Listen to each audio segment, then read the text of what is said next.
Salut tout le monde, ici Philippe Michaud pour le blog de Best Buy, j'espère que vous allez bien. Si vous songez à faire l'acquisition d'une friteuse à air chaud, vous vous demandez peut-être quel genre de recette vous pouvez concocter avec ce genre d'appareil-là, eh bien vous êtes au bon endroit parce que dans les prochaines minutes, je vous propose de regarder un peu plus en détail quel genre de recettes et de plats vous pouvez concocter avec une friteuse à air chaud. Une friteuse à air chaud excelle dans la préparation des aliments surgelés qui sont panés. On pense notamment aux croquettes de poulet, aux bâtonnets de poisson ainsi qu'aux frites.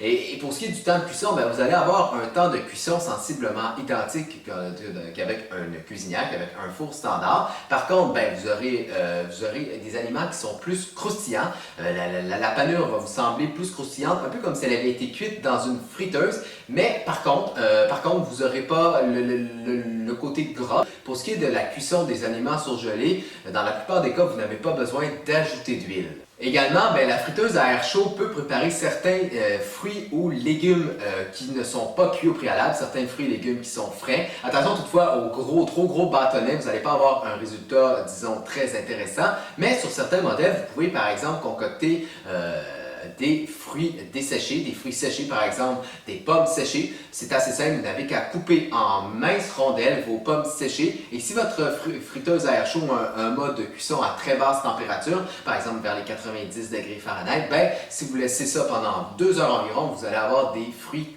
séchés, donc des pommes, ici dans ce cas-ci séchées, sans avoir utilisé non plus de l'huile et honnêtement, vous et moi, elles sont vraiment très savoureuses. Une de mes recettes favorites à préparer avec une friteuse à air chaud, ce sont des croustilles maison. C'est assez simple, vous allez avoir besoin de 2 pommes de terre de grosseur moyenne.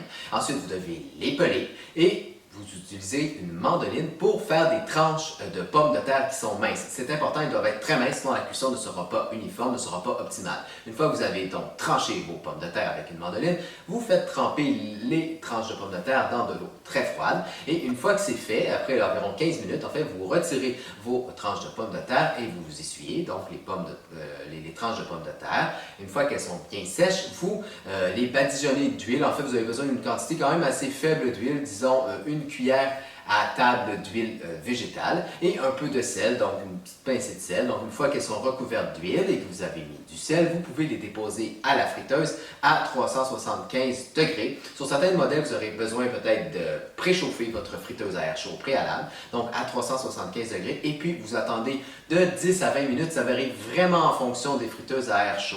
Vérifiez quand même régulièrement la cuisson de vos pommes de terre frites, et une fois que vous voyez qu'elles sont assez dorées, vous pouvez les sortir et les déguster.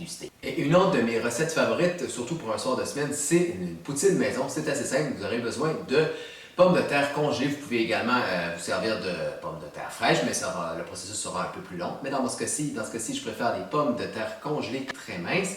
Et puis, je les mets au four, donc à 400 degrés Fahrenheit pendant environ 10 à 15 minutes. Et pendant que les pommes de terre sont en train de cuire, je réchauffe ma sauce à poutine. Vous pouvez trouver ça dans les épiceries. Je préfère de la sauce en conserve. Et puis, pour une portion familiale, je conseille de prendre 2 conserves. Et puis, je la réchauffe tout simplement sous la cuisinière pendant quelques minutes.